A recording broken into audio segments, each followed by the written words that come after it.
Imagine waking up in the dead of night to the sound of your own name being whispered by no one. Your heart's pounding, your room's pitch black, and the air feels heavy like someone's watching you.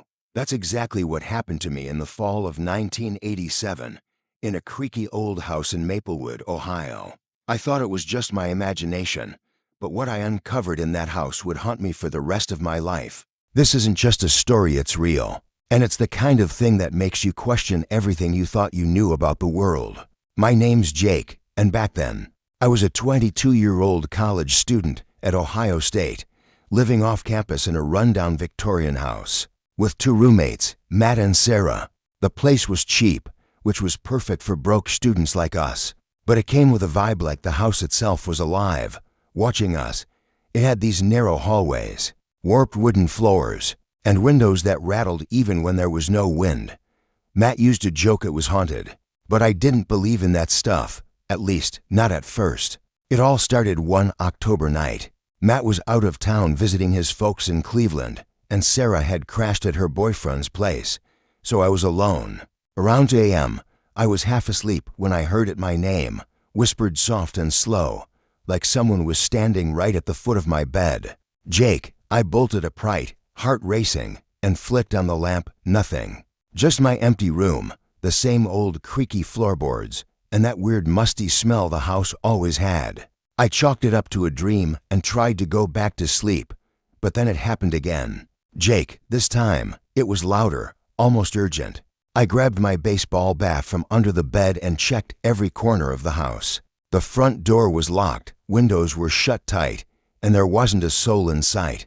I even checked the attic, which was just a dusty mess of old boxes and cobwebs. Nothing. I told myself I was just stressed, midterms were coming up, and I'd been pulling all-nighters. But deep down, I knew something wasn't right. The next night, things got weirder. I was in the kitchen, making a late-night sandwich when I heard footsteps upstairs. Not just creaks, but deliberate steps, like someone pacing back and forth in my room. I froze, knife in hand, listening. The steps stopped right above me, and then thud. Something heavy hit the floor. I ran upstairs, expecting to find a raccoon or maybe a broken pipe, but my room was empty. Except my closet door was wide open. I never left it open. I'm OCD about that kind of thing. Inside, my clothes were shoved to one side, like someone had been rummaging through them. I called Sarah the next morning and told her what happened. She laughed it off, saying old houses make noises, but I could tell she was spooked when I mentioned the closet. Matt, on the other hand, got weirdly quiet when I told him.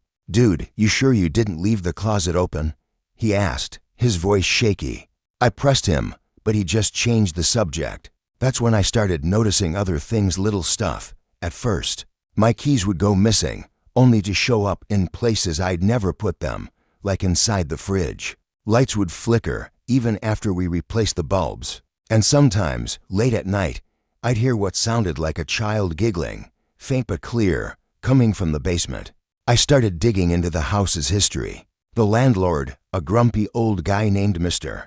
Callahan, didn't tell us much when we signed the lease, just that the place was built in the 1890s and had been in his family forever. So I went to the local library and pulled up old newspapers. What I found made my blood run cold. In 1923, a woman named Clara Hensley lived in our house with her young daughter, Emily. One night, Clara's husband, Thomas, came home drunk and flew into a rage. The details were hazy, but the article said Clara and Emily were found dead in the basement, and Thomas was gone. No one ever found him. The house sat empty for years after that, with locals swearing it was cursed. I told Matt and Sarah what I'd found, and Sarah started freaking out.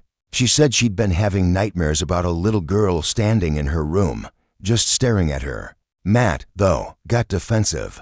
"It's just a story, Jake.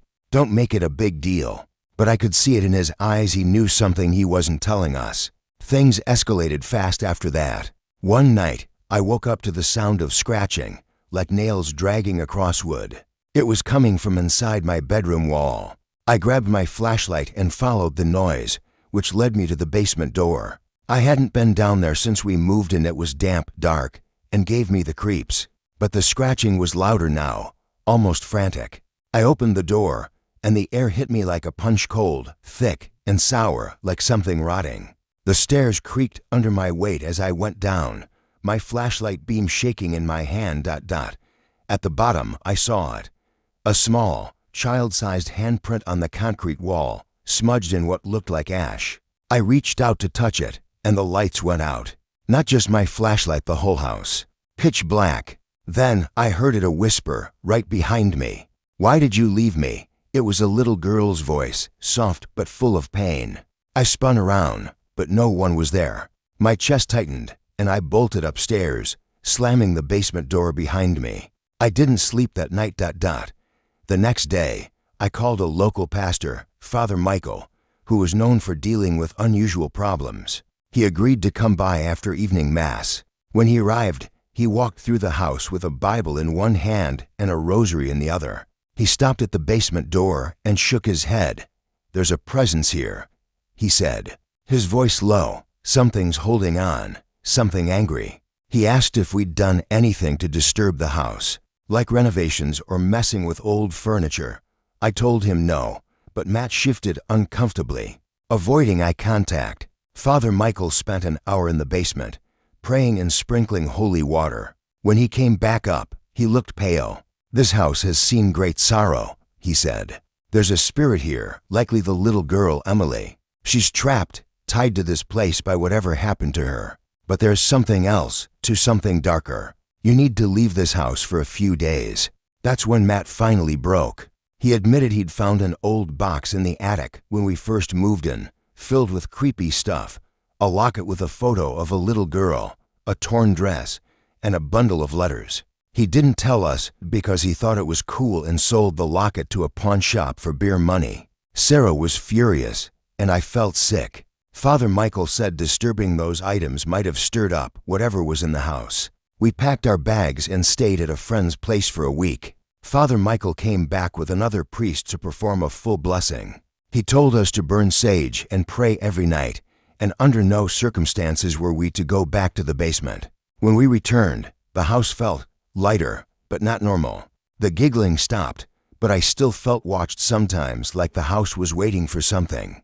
A few months later, I did some more digging and found a distant relative of Clara Hensley's, an old woman living in a nursing home nearby. She told me Clara's husband, Thomas, had been abusive for years. The night they died, Clara had tried to leave him, taking Emily with her. Thomas caught them in the basement, and, well, the rest was in the papers.